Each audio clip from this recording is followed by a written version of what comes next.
Shaw, and welcome to Body Sculpt by Karen, Fitness from the Inside Out. I've been in the health and fitness industry for the past 20 years. I'm a personal trainer and a yoga instructor. My guest on today's show is hypnotist Priscilla Carasy. She's an amazing hypnotist. She's going to talk about ways we can change our bodies, our minds, and just change the quality of our lives. We'll be right back. So sitting right here with me is Priscilla Carasy, an amazing woman. How you doing today, Priscilla? Oh, I'm great. It's very nice to be here. Thanks for having me on your show. Hi. I love her. Priscilla is a hypnotist. Correct. Yeah. Okay. Priscilla, can you tell us what hypnosis is? Yeah, you know, it's easier for me to tell you what hypnosis is not. It's not Hollywood. It's not trance. It's not somebody picking up a phone and saying a magic word and you're compelled to go out and rob a bank or act like an idiot or something like this. Hypnosis is using the power of your own mind to create a change in your body, in your habits, any change that you want to make in your life. You can improve your health. You can manage pain. Women have used hypnosis for pain-free childbirth. I mean, the ways that a person can use hypnosis for improvement and positive change are way too numerous to mention. So you treat hypnosis can treat a vast array exactly. of any subjects, any type of person, anyone. Anything that a person wants to change in their own life can be changed with hypnosis. Most of my clients come to me for quitting smoking or losing weight. That's generally that's the bulk of who my clients are. Yeah. What is the misconception of hypnosis? That you lose control of your mind when you're talking with a hypnotist, that the hypnotist actually is going into your mind and doing something magical or mystical, and your personality might change, or you've totally lost control of the process. Hypnosis, in fact, is gaining control of one's own mind, because all hypnosis is self-hypnosis. Nobody can be hypnotized against their will, ever. It's absolutely impossible. Nobody can be made to do something they don't want to do. It's mind control, but it's a person taking control of their own mind to affect a positive change. Okay. And anyone can do this? Anybody can do it. It doesn't matter how old you are. It doesn't matter man or woman. It doesn't matter whether you have a certain religious belief or not. It's using the power of your own thoughts and beliefs to create change. And the only people who can't be hypnotized are people who aren't motivated, they don't want to change, or they refuse to believe that it can help them. Nobody can be forced into hypnosis or into a hypnotic state, so you really have to come to the process with an open mind and understanding of what it is, and willing and motivated to do the mental work. One more question. So they say our thoughts create our reality, they create what happens inside of our body. It's our thoughts. So hypnosis, that goes deeper than that. Yes, right, that's right. In the subconscious mind is where our beliefs and our habits are, and we can affect change at that level. Really, most effectively, most efficiently through using our thoughts to make that change, or using our thoughts to do self-hypnosis. But you're absolutely right. The moment a person has a thought about their body or a belief about their body, the body begins to play that out. We're born with a natural set of instructions, of course. Eat when you're hungry, stop when you're full, sleep when you're tired. I don't think I know anybody who stops when they're full or eats only when they're hungry with busy schedules and that type of thing. So we really very easily program our bodies to do or not do certain things. If you want to change your body, if you want to feel better, if you want to be motivated to exercise, if you want to make better choices when you're eating, hypnosis is a great place to start, and it's going to offer the most lasting and permanent change. I see it all the time in my business. I do believe that. I absolutely believe that. Can I show you something? Can I show you a demonstration? Sure. Yeah, Sure. Yeah, sure. This is how, this is a really immediate way to see how thoughts and beliefs can immediately begin to create change in the body once a person accepts the power of their mind. So I'd like you to just close your eyes for a moment. I'm not going to make you do anything crazy. You know I love this stuff. I know. Just close your eyes for just a second. Now I'm going to ask you to use your imagination. Your imagination, by the way, is in your subconscious mind.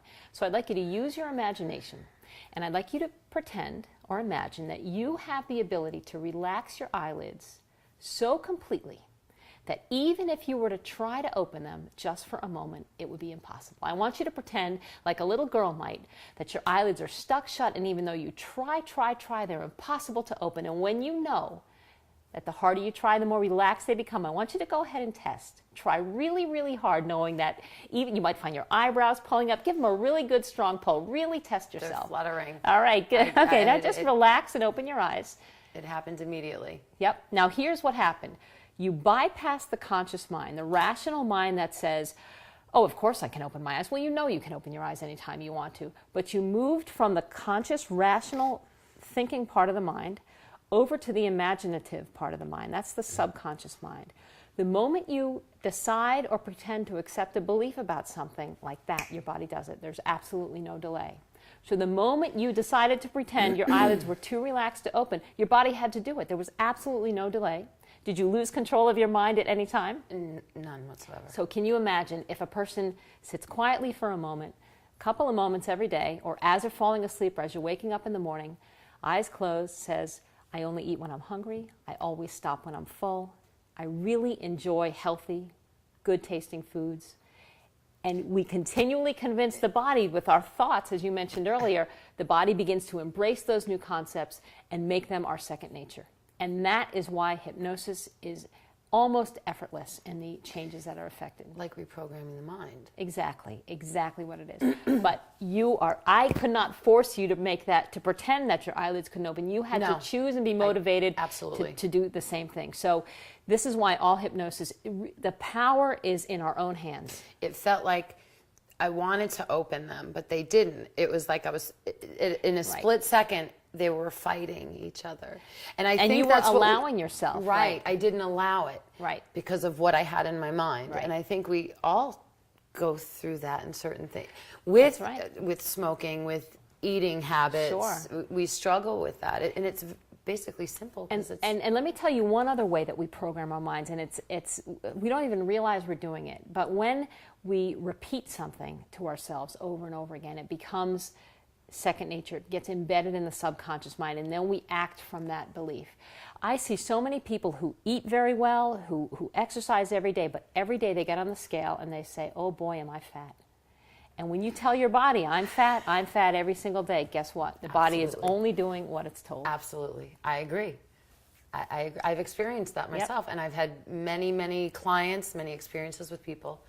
And I know that you, as in training your clients, you motivate them, you help them to keep their thoughts focused on the positive, on the end result, keep their eyes on the prize, so to speak, really stay focused on who they're going to be and where they're going, rather than bogged down in the present. I have a perfect example. I have clients that I've trained years ago, and they still say to me, your voice is in my head. Every time I go to grab that cookie, or every time I'm on the treadmill or something, right? And and that's the transition, and that's what happens with the hypnosis. It's going back. That's wonderful. You might want to tell your clients, as I tell mine, a little bit every day, a little bit of purposeful, positive thinking. And again, I say everybody is falling asleep in the evening or waking up in the morning, and it's a great time to just say some positive things to yourself. A couple things that you might want to tell your clients, or the viewers might want to know about self-hypnosis, is you must always keep your suggestions to yourself in the positive. So let's say, for instance, I don't want to eat sugar anymore. I'm not going to say to myself, I hate sugar or I hate dessert, because the subconscious mind only hears sort of the subject of the sentence, the focus of the sentence, which is sugar and sweets. Right. Doesn't really hear the negative. Right. So if I were to say something like that to myself, or I hate chocolate, that I would be going chocolate, sweets, sugar, and I'd be going nuts looking for those types of things. So to craft your suggestions in such a way that they define how you want to be. I prefer healthy foods. I'm satisfied with one bite of dessert, for instance, or the only sugar I like is in fruit. Something very positive and helpful like that. Like a positive affirmation. Exactly. The second thing to remember about repeating positive suggestions to yourself through self-hypnosis is that your suggestions must be in the present tense. There's no time in the subconscious mind. I'm sure a lot of your clients have said, well, I'll start my diet tomorrow, or I'll start going to the gym on Monday. There's no tomorrow in the subconscious mind. now. There's no Monday in the subconscious mind. It's exactly right now. So suggestions need to be, I am now closer to my goal weight every day. I now only eat when I'm hungry. So always keep them in the present tense. And finally, quantity is so much more important than quality. We're trying to make a deep groove in the subconscious mind, and the best way to do that is to go over it and over it and over it. So 30 seconds of, I'm not sure if I'm doing this right, self-hypnosis every day is better than saving it all up and doing 2 hours on a Saturday with the candles and the incense in the bath. It's more important to do a little bit of it every day. And within a short time, far sooner than people even imagine, those changes become effortless and natural. That's amazing. It's pretty cool. So now I'm going to ask you a question. You've told us what you do, and it was very informative to me also to understand it. Do you work out? Do you exercise? I do. I have a couple of hang-ups, I guess. I had many years ago when I was a teenager. I had an injury and surgery on my back, so I have almost no flexibility in the center of my back. A lot of my vertebrae are fused together. Okay. So I have to be very careful about how I do sit-ups or how I work out. I can't really run. I used to run a lot when I was younger, but now I'm finding that when I run, there's a lot of compression that happens because I don't have that flexibility in the middle of my back. So I'm a little up in the air now about what type of cardio I might do. And I have a concern. While I feel generally in good shape, and I work you out, are, yes. Thank you, 5 days a week. I want to make. I'd like to target the backs of my arms. I think, and you have such beautiful, slender arms, and really nicely defined biceps and triceps, and that's something that I would like to target. Could you show me how to do that? Absolutely. Oh, good. I'm delighted. So we're going to take a moment, and when we come back, I'm going to show Priscilla some specific exercises for her. Great. Oh, thank you.